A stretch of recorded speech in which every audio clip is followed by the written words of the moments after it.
Okay, Sammy, now we know you've been struggling with what it takes to make a real man. So we thought we'd bring along a picture of what we think makes a real man. Hey, muscles to protect me. And he's got to have a job to support me.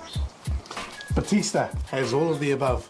Muscles, job, and he's kind of cute. It's okay for guys to say that, right? Okay, now I'm truly lost. He is cute. There's a lot of pressure for guys these days to be one of the boys, a father figure, a boyfriend, even a son. But what does it take to be a real man? Well, I'm here at the Tasha Clare Centre in Auckland at the Promise Keepers event 07 to find out more. Come with me.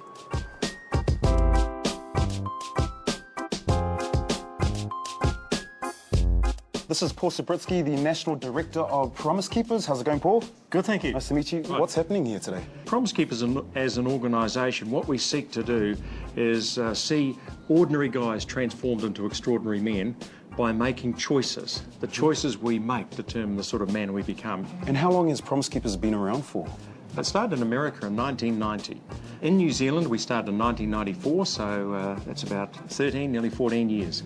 How can a big event like Promise Keepers, filled with hundreds of men and boys, change one person's perspective in life and their role as a man today?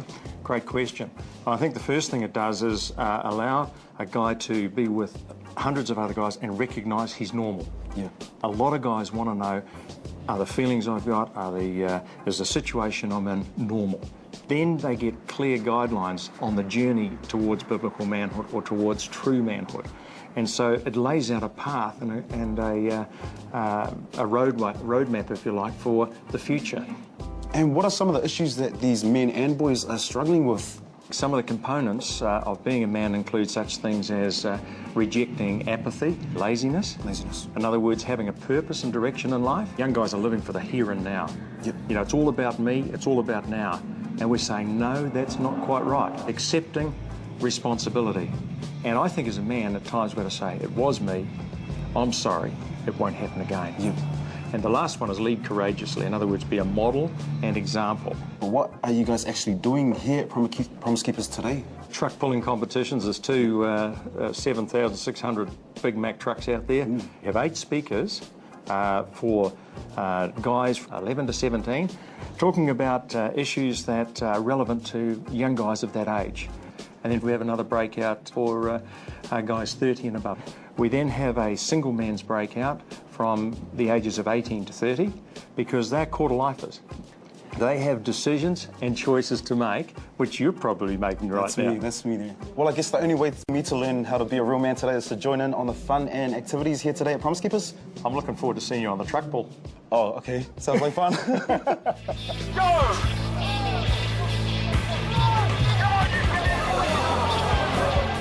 Maddie, I saw you pulling that truck, man. Good stuff, my friend. What have you learned from today here at Promise Keepers? I've learned that, drinking and, drugs isn't really, all there is to life, and there's a lot more meaning and not just go with the crowd, but do what we think is right. So what's the difference here from hanging out with these guys to hanging with the other mates? It's just good to hang out with people that, look at life the same way as you do. And are you looking forward to making that step from a young teen to a man?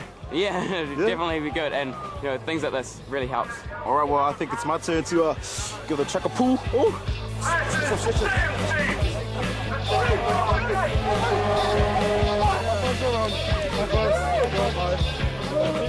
This is Nick Tuitasi, one of the guest speakers of Promise Keepers. Malo, Nick. Hello, Sam. Nick, can you tell us what your involvement is with Promise Keepers? 1995, I went along to a Promise Keepers conference. At my second conference, I was asked to speak to the youth because of my background in the police. And then for the last maybe 10 years, I've been a regular speaker on the circuit. What have you learnt so far about yourself and how to be a real man? I used to think my marriage was the ultimate until I came here and realised it was so far, far away. I went home, woke up my wife and apologised for, I said, you married an idiot, but I want to be better. Just help me to be the man you thought you married, And she just cried and said, okay, well, let's go at it. And I haven't looked back. Bottom line is, what do you think it takes to be a real man today? A real man is a person who does the right thing at the right time for the right reason. And if a person lives by that code. It's very rare that their integrity will ever be challenged. Well, I'm definitely keen for a change, so Nick, nice chatting to you. Thanks, Sam. Check out some more stuff. Thanks. Awesome, bro.